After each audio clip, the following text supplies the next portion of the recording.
Bonjour à tous et bienvenue sur boursicoté.com pour cette nouvelle analyse technique Forex et matières premières avec une paire de devises euro-dollar qui confirme sa stabilisation, même si nous avons eu ici quelques épisodes assez volatiles ces derniers temps. On peut remarquer que les zones de point haut sont relativement régulières puisque elles se concentrent ici sur la zone des 1.1480 sur la partie supérieure, et puis sur la partie basse on a bien tenté ici une rupture des zones de 1.1235 et 1.1180, mais cette rupture ici n'a pas donné lieu à une accélération baissière. Au contraire, on est revenu à l'intérieur du range. Donc même si on a des débordements de chaque côté, on augmente la volatilité à l'intérieur de ce range, mais sans donner plus de signal directionnel. Donc pour l'instant, on revient ici sur un niveau d'équilibre proche des 1.13, et il semblerait que l'on ne sache pas trop où aller. Alors il y a énormément d'incertitudes aussi dans les futures décisions des banques centrales, donc c'est peut-être aussi ce qui explique justement ces fortes volatilités, mais sans directionnel bien précis. Il faudra attendre donc soit la cassure ici des 1.1370 pour reprendre une option plutôt haussière sur cette paire de devises euro-dollar, ou alors la rupture ici des 1.1235 pour reprendre là aussi une option, mais qui sera cette fois-ci baissière, sans pour autant avoir une confirmation que ces accélérations pourraient se produire, tant l'incertitude est forte actuellement.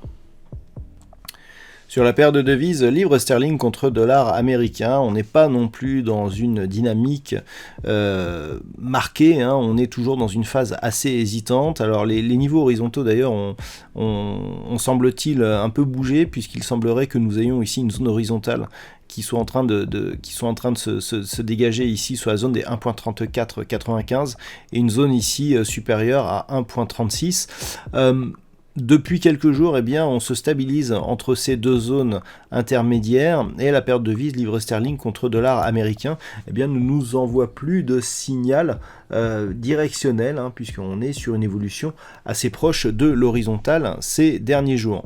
Donc du point de vue de la tendance globale, on reste toutefois dans une tendance moyen terme qui est orientée à la baisse, donc ce sera le sens directionnel prioritaire, mais d'un point de vue court terme en tout cas, pas de directionnel porteur, puisque l'on oscille ici entre des contacts sur la bande de Bollinger supérieure puis sur la bande de Bollinger inférieure. La moyenne mobile 20 exponentielle n'agit ni comme support ni comme résistance, donc tous les signaux ici et tous les marqueurs, je dirais, d'une tendance totalement neutralisée.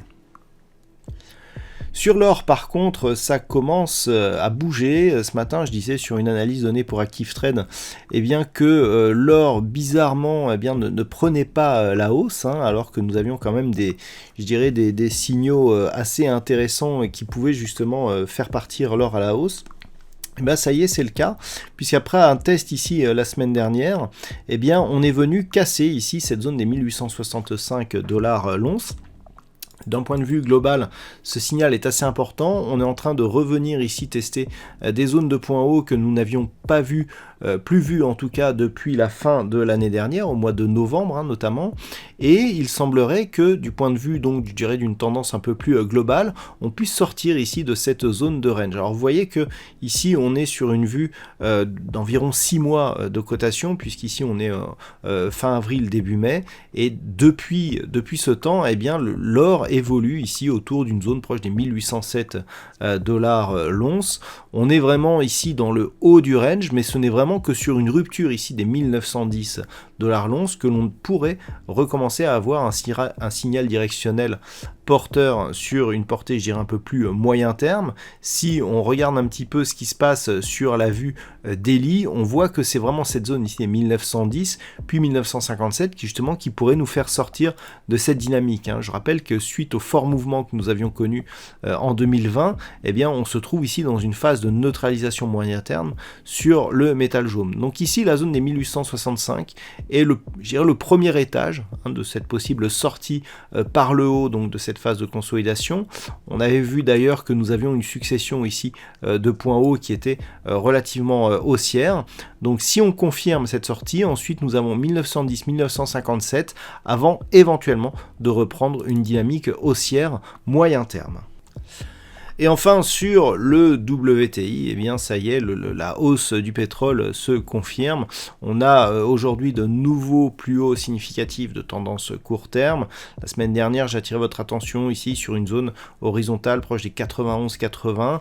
Ce que l'on peut voir, c'est que cette zone est légèrement inférieure, puisque c'est sur une zone approximative ici des 91.40, que nous avons ici cette zone de résistance qui, après cassure, a donné lieu ici à une petite phase de support. Toujours est-il que le WTI reste dans une dynamique fortement haussière. On se dirige désormais vers les 95 $ le baril, avec des zones de cotation qui n'avaient plus été vues depuis 2014, et ce n'est pas les tensions géopolitiques qui sont à même de faire baisser les prix du WTI. Bien au contraire, certains analystes commencent à émettre des opinions en direction des 150 $ le baril si ces tensions venaient à persister. Donc attention ici à une éventuelle flambée du WTI si cela se produisait. Voilà donc ce que l'on peut dire sur cette configuration technique Forex et matières premières. Je vous souhaite de passer une bonne soirée. On se retrouve dès demain pour d'autres analyses techniques, toujours sur le site boursicoté.com.